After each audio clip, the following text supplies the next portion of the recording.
Assalamualaikum warahmatullahi wabarakatuh. Alhamdulillahillazi hadana li hadza wa ma kunna linahtadiya laula an hadanallah. Wassalatu wassalamu ala Rasulillah Sayyidina Muhammad ibni Abdullah wa ala alihi washabihi wa wala la haula wala quwata illa billah amma ba'd. Masyarakat muslimin yang dimuliakan Allah, terkait dengan keajaiban atau dahsyatnya satu amalan yang namanya istighfar. Ya, ada satu kisah yang bisa memberikan inspirasi kepada siapapun, khususnya pada para umat Islam, kepada para orang-orang muttaqin, ya. Dan insya Allah kalau kita mengamalkan dan dari apa yang dilakukan oleh seorang tokoh yang namanya Imam Ahmad bin Hambal, ya, seorang ulama besar, maka kita akan mencoba untuk bisa menirunya walaupun tidak maksimal. Ya, kita akan ceritakan di sini, ya. Masyarakat muslimin yang dimuliakan Allah. Ya, ada satu kisah, ya. Pengalamannya begitu menakjubkan, ya, dengan ibadah istighfar. Ya. Ini salah satu pengalaman dari Imam Ahmad bin Hambal, ya, dengan istighfarnya seorang penjual roti. Ya. Mengutip buku Solusi Masalah dengan Quran oleh Yana Adam, ya, Imam Ahmad bin Hambal itu adalah seorang ulama besar pendiri mazhab Hambali, atau boleh sendiri dan murid dari Imam Syafi'i yang mazhabnya kita ikuti di Indonesia dan Asia pada umumnya. Di masa hidupnya beliau bercerita, suatu ketika, ya, saya sudah tua, ya, kata Imam Hambali. Saya tidak tahu kenapa kok ingin sekali menuju ke Basra yang ada di kota Mesir. Masalah di Basra yang ada di kota Irak, maaf. Ya, kok ada keinginan untuk pergi ke Basra yang ada di kota Irak. Ya. Padahal Imam Ahmad Hambal tidak memiliki janji dengan siapapun, hanya menuruti kata hatinya. Kaki saya harus melangkah ke Basra di Irak, dan tidak punya hajat apapun. Ya, akhirnya beliau tetap berangkat menuju Basra. Imam Ahmad bercerita, setibanya di sana saat sholat Isya, saya ikut berjamaah sholat Isya di masjid. Hati saya merasa tenang, kemudian saya ingin istirahat, kata beliau, ya, Imam Hambali. Beliau kemudian ingin tidur di masjid untuk beristirahat selepas semua jamaah pergi meninggalkan masjid. Namun tiba-tiba marbot masjid atau penjaga masjid menghampirinya dan bertanya kepada Syekh, ya, Syekh, mau apa di sini? Ya, kata si marbot. Marbot tersebut tidak mengetahui bahwa beliau itu adalah imam besar, imam fikih yang terkenal, ya, di Arab. Ya, beliau adalah Imam Ahmad, seorang ulama ahli fikih dan hadis yang hafalan hadisnya adalah jutaan. Imam Ahmad pun menjawab, saya ingin istirahat, saya musafir. Ya, itu katanya Imam Ahmad. Kemudian marbot masjid kemudian melarangnya untuk tidur di masjid. Imam Ahmad bahkan didorong untuk keluar dari dalam masjid. Kemudian dikuncilah pintu masjid tersebut. Kemudian beliau bermaksud untuk tidur di teras masjid sajalah.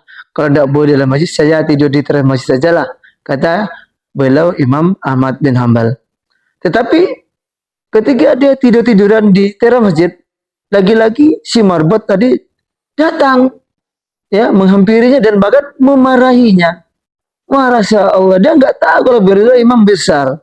Ya, ya, memang tidak terkenal secara foto, tapi kitabnya sudah terkenal seantero Arab dan seantero Jazirah Arab. Bahkan di Irak pun sangat terkenal, banyak pengikutnya di sana.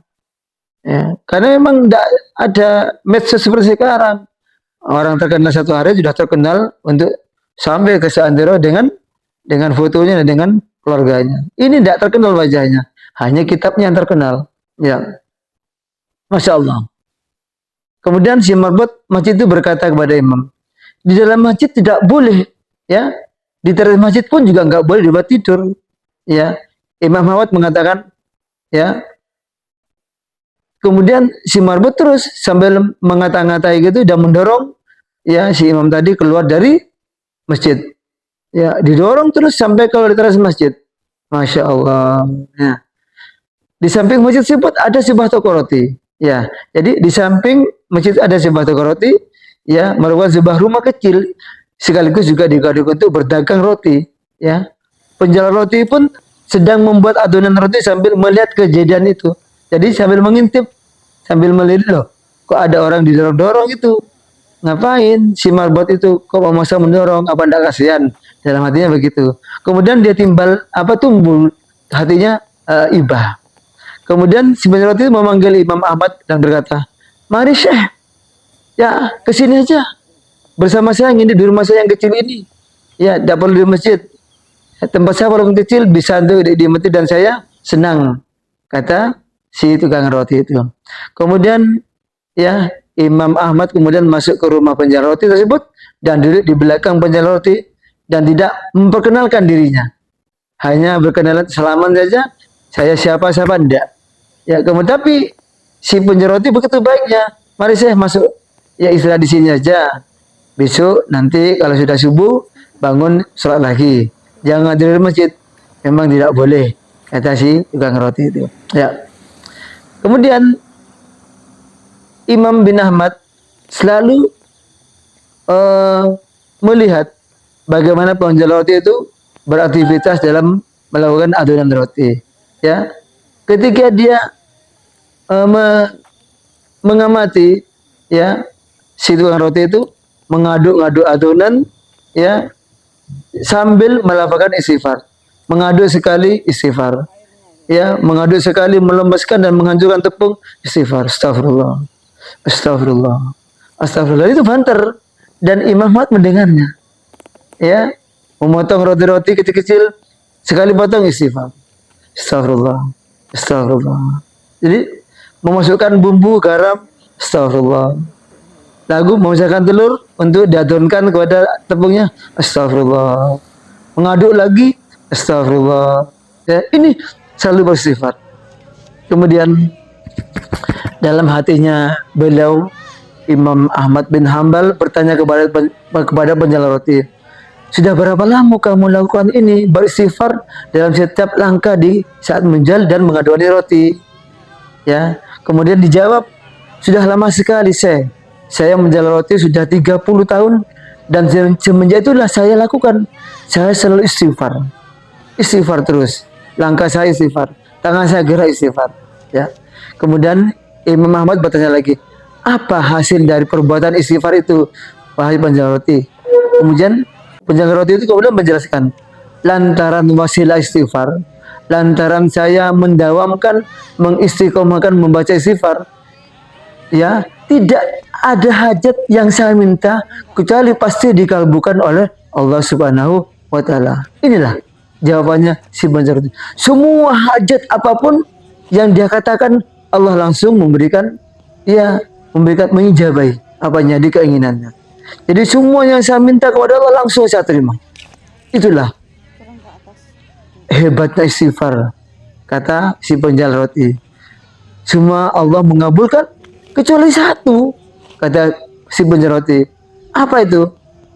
Saya masih belum dikabulkan oleh Allah Subhanahu wa Ta'ala. Itu yang saya idam-idamkan, yang saya impi-impikan. Imam Ahmad pun menanyakan terkait apa doa yang belum dikabulkan. Apa yang doanya yang belum dikabulkan sama Allah Subhanahu wa Ta'ala. Ya. Kemudian si penjual roti tersebut menjawab, saya minta kepada Allah Subhanahu wa Ta'ala supaya saya dipertemukan dengan Imam Ahmad, ya, atau Syekh Imam Ahmad Hambali, ya, atau Imam Hambali. Masya Allah, Imam Hambali ini iya apa itu ada ajarannya atau fikihnya itu dilakukan oleh orang-orang Mekah, orang-orang Madinah. Ya, jadi orang Mekah itu hampir semuanya memakai mazhab Imam Hambali. Ya. Kemudian setelah mengatakan Saya minta kepada Allah agar dipertemukan dengan Imam Ahmad bin Hambal. Masya Allah. Setelah mendengar kata-kata itu, kemudian ya langsung Imam Ahmad langsung bertabir, Allah Akbar, Allah Akbar, Allah Akbar, Subhanallah. Ya, kata Imam Ahmad bin Hambal, Allah Akbar, Allah telah mendatangkan saya jauh dari Baghdad, pergi ke Basra, dan bahkan sampai didorong oleh marbot masjid sampai ke jalan. Ternyata karena istighfarmu dan doamu, baik penjalan roti. Saya nggak ada hajat apapun tadi berangkat. Pingin ke Irak, ya, pingin ke Basra, ya, sampai di masjid pun saya didorong keluar, dipaksa keluar.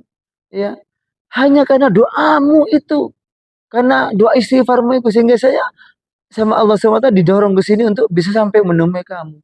Betapa hebatnya, betapa mulianya kamu dengan doa itu. Ya, bisa mendatangkan seorang imam besar seperti saya. Masya Allah.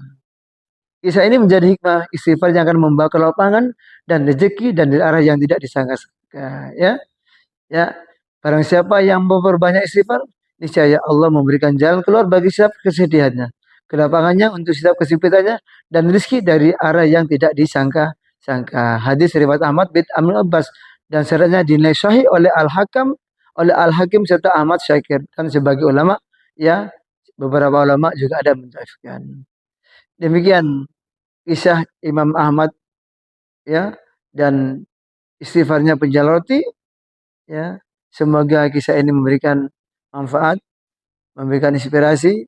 Semoga kita terus bisa melazimkan, mendawamkan, mengistimewakan membaca istighfar kepada Allah Subhanahu wa taala untuk mencuci hati kita, untuk menjernihkan hati kita, untuk membersihkan, ya, seluruh jiwa kita dan menguatkan iman kita kepada Allah Subhanahu wa taala. Insyaallah hajat kita, keinginan kita Allah kabulkan dengan istighfar. Ya. Wallahu muwaffiq ila aqwamit thoriq. Assalamualaikum warahmatullahi wabarakatuh.